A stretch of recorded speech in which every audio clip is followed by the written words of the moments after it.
Hello, Joe. Let's read the question. The sum of first n terms of two arithmetic series are in the ratio 7n plus 1, ratio 4n plus 27. The ratio of their 11th terms is. अब देखिए तो AP given है हमें, arithmetic progression arithmetic series हमें given है, fine, और जिनके सम of first N terms का रेशियो हमें गिवन है। तो देखिए सपोज करते हैं हमारे पास जो फर्स्ट सीरीज है उसका सम है S1 एन टर्म्स का और दूसरे का है S2। तो S1 अपॉन S2 हमें गिवन है क्या, 7n plus 1 upon 4n plus 27 हमें गिवन है, ये रेशियो हमें गिवन है।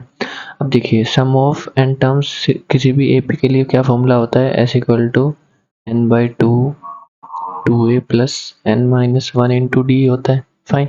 और n टर्म का फॉर्मूला क्या होता है, an equal to a plus N minus 1 into D होता है। दोनों फॉर्मूले हम यूज करेंगे यहाँ पे। अब देखिए पहले सम का फॉर्मूला यूज करते हैं एन टर्म्स के लिए। तो S1 के लिए हम ये a और d यहाँ पे क्या होता है, a फर्स्ट टर्म होता है और d होता है कॉमन डिफरेंस, फाइन। तो S1 के लिए अगर हम फॉर्मूला लिखे तो क्या आएगा, n बाई टू a1, इसकी फर्स्ट टर्म को हमने a1 एज्यूम किया है, plus n minus 1 into D1, fine. यहाँ पे भी S2 का भी हमें n टर्म्स का सम लिखना है, तो यहाँ पे भी n बाई टू आएगा, इसकी फर्स्ट टर्म को हमने a2 एज्यूम किया, plus n minus 1 into common difference को d2 एज्यूम करते हैं, इक्वल टू हमें क्या गिवन है, 7n plus 1 upon 4n plus 27 given है, फाइन।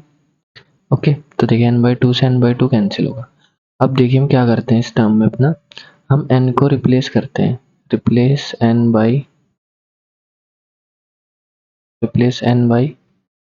2n माइनस 1 से रिप्लेस करते हैं, फाइन, पूरी इक्वेशन में। तो अब देखिए क्या आएगा हमारा, 2a1 प्लस n को रिप्लेस किया 2n माइनस 1 से, और एक माइनस 1 ऑलरेडी है तो minus 1, fine, into d1 upon 2a2 plus 2n minus 1 d2 is equal to क्या आएगा, 7 2n minus 1 plus 1 upon 4 2n minus 1 plus 27, fine. तो अब देखिए ये क्या आएगा, 2n माइनस टू, यहाँ से भी 2n माइनस टू और एक 2 यहाँ पे ऑलरेडी है, तो हम पूरी टर्म से न्यूमरेटर से भी 2 कॉमन ले सकते हैं, डिनोमिनेटर से भी हम 2 कॉमन लेंगे। तो 2 कॉमन आएगा तो यहाँ पे बचेगा हमारा a1 प्लस 2 कॉमन आएगा तो बचेगा n minus 1 into D one, और यहाँ से भी 2 कॉमन लेंगे तो क्या बचेगा, a2 plus n minus 1 into d2, fine, is equal to में हमारा क्या आएगा, मल्टीप्लाई करते हैं 14n माइनस 7 प्लस 1, यहाँ पे बचेगा 8n माइनस 4 प्लस 27। अब देखिए 2 से 2 कैंसिल। अगर आप ध्यान से देखें a1 plus N minus D one, A plus N minus D हमारा किसका फॉर्मूला होता है, nth टर्म का। तो ये हमारा फर्स्ट सीरीज के लिए nth टर्म आ गई है, मतलब ये हमारी क्या है, nth टर्म है इसके लिए, फर्स्ट सीरीज के लिए, इसको हम a डैश से शो करते हैं, फाइन।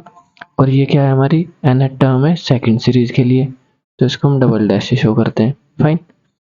और इसका रेशियो हमारे पास कितना आया, nth टर्म का रेशियो अगर हम दिखाएं तो इक्वल टू में हमारे कितना आ रहा है, 14n माइनस कितना आएगा 6 अपॉन 8n प्लस, देखिए 27 माइनस 4 प्लस 23, ये आया। अब देखिए n टर्म्स का रेशियो आया, हमें कौन सी टर्म का रेशियो फाइंड करना है, 11th टर्म का। तो n को क्या करते हैं, 11 पुट करते हैं, मतलब फर्स्ट सीरीज की 11th टर्म और सेकंड सीरीज की 11th टर्म, फाइन, जिसको हमने a डैश और डबल डैश से शो किया है। तो जहाँ पे सिंपली 11 पुट करते हैं n की जगह, 8 इंटू 11 प्लस 23।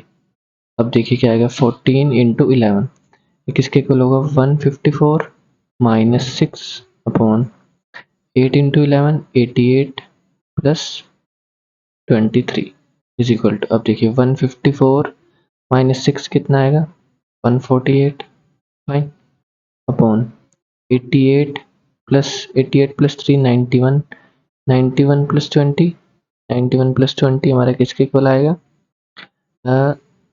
111 के इक्वल आएगा, फाइन। अब देखिए इसको हम देखते हैं कौन से टर्म से कैंसिल आउट हो जा रहा है, 111 हमारा 3 से कैंसिल होता है, और ये भी हमारा क्या होता है, हाँ जी बच्चों, अब देखिए 148 और 111 ये हमारा किससे कैंसिल आउट होगा, 37 से कैंसिल आउट होगा, 37 से 4 टाइम्स और ये 3 टाइम्स। फाइन, तो जो फाइनल आंसर आएगा वो आएगा 4/3। तो इसको हम रेशियो में लिखना चाहे तो कैसे लिख सकते हैं, 4:3। ये 11 टर्म्स का रेशियो है हमारा। अब देखिए कभी भी आपको अगर सम का रेशियो किया हो, फर्स्ट n टर्म्स की सम का रेशियो किया हो ना, तो आपको n किससे रिप्लेस करना है, 2n-1 से, तो nth टर्म का रेशियो निकल आता है। फाइन, हमने करके भी दिखाया प्रूफ। ओके, तो I hope you understood this solution. Thank you.